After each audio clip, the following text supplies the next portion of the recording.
Good morning, good afternoon, good evening. Welcome back to my channel. Thank you very much for being here. If you're new here, thank you for joining me. I offer a lot of body positive movement, mindful, magical, thoughtful, intentional movement in your body, making peace with your body, talking about all things that can help us elevate our spirit. And if that sounds interesting to you, feel free to subscribe and hit the notification bell to let you know when the next video is being uploaded. We're giving everybody the opportunity to speak their voice.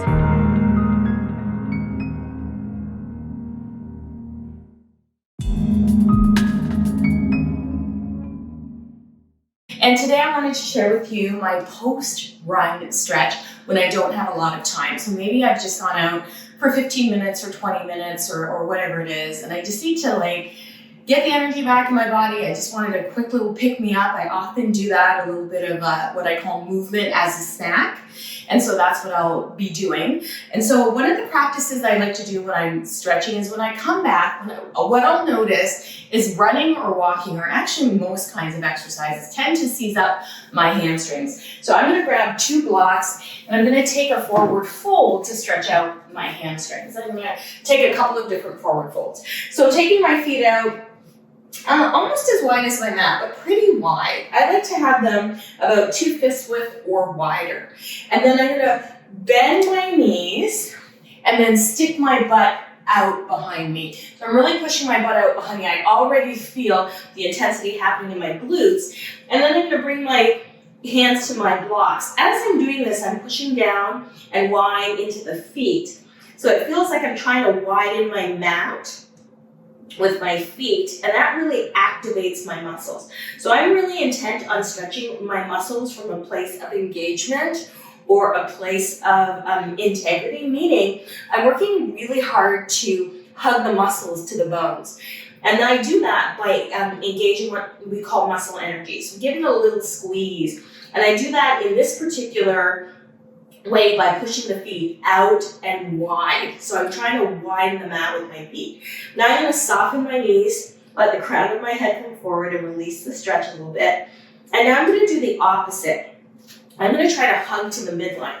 So I have a line down the center of my mat, and I'm going to try to hug to the center of my mat and fold forward and see what happens. So I'm lifting from my gluteal fold here toward the sky, and I let the crown of the head come down. I just notice what's happening in the body. Good. And then soften out of it, release that muscular energy, and then you inhale and come all the way up. Now let's do that from a wide-legged position. So take your feet out nice and wide as is comfortable. I like to float my arms out into T and just kind of align my wrists with my ankles. It's just a general measurement. It doesn't have to be perfect.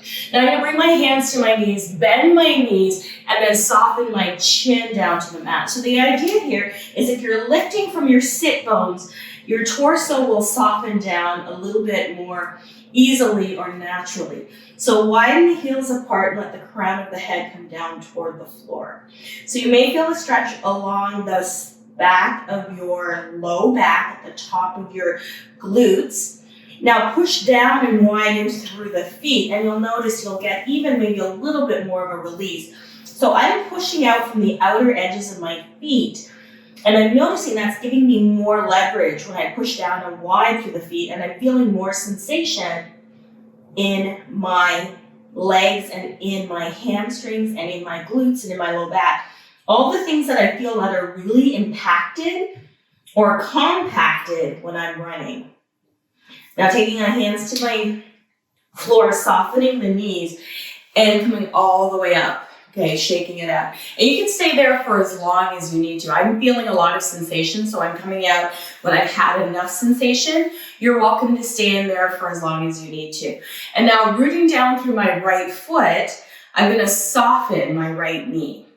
Crossing your left ankle over your right knee, we're gonna take a little bit of a hip stretch here and sit back. I call this figure 4 or standing pigeon pose, but it's a nice hip opener. Make sure you're flexing the toes and pushing that left knee down toward the floor.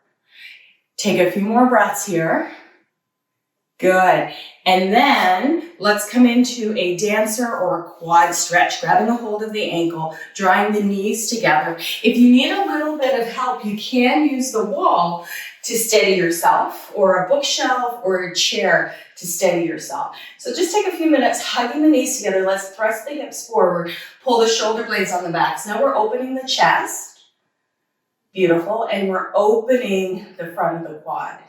I like to kick the foot into the hand and the hand into the foot, and then hug the midline, bring the knees together. Exhale, release. We're going to do the second side, but we're going to take a pause in between, lacing the fingertips behind the low back, lifting the heart upward, taking a stretch here, because a lot of that also gets impacted when we stretch.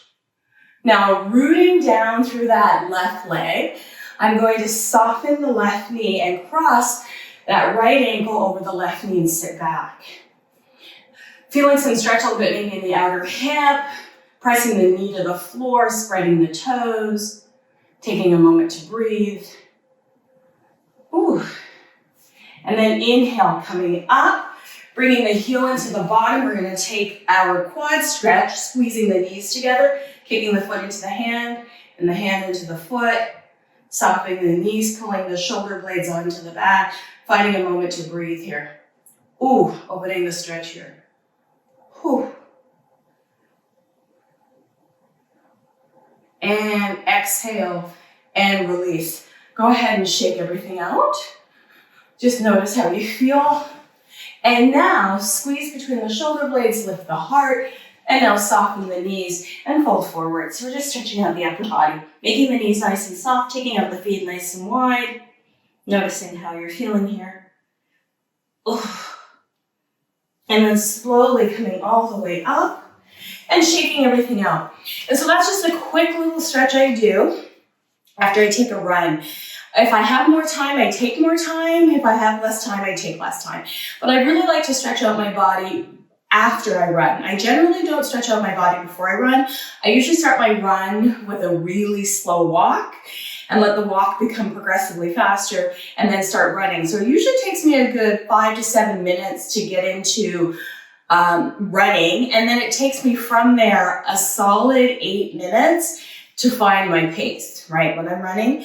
And so I really move really slowly when I'm doing that. If you want to even stretch your feet out when you're doing your practice, take off your shoes and roll back and forth on your feet. Spread your toes and just allow yourself the opportunity to play. I also sometimes like to place a towel or a blanket on the floor and scrunch my toes up, or take a tennis ball and massage the bottoms of my feet when I've done a really long run. Like and a really long run for me will be like a 10K or a 15K run, where I just need a little bit of extra love. And you can always use your foam rollers to roll out. If you'd like me to do a video on foam rolling, I'd love to share with you my foam rolling routine.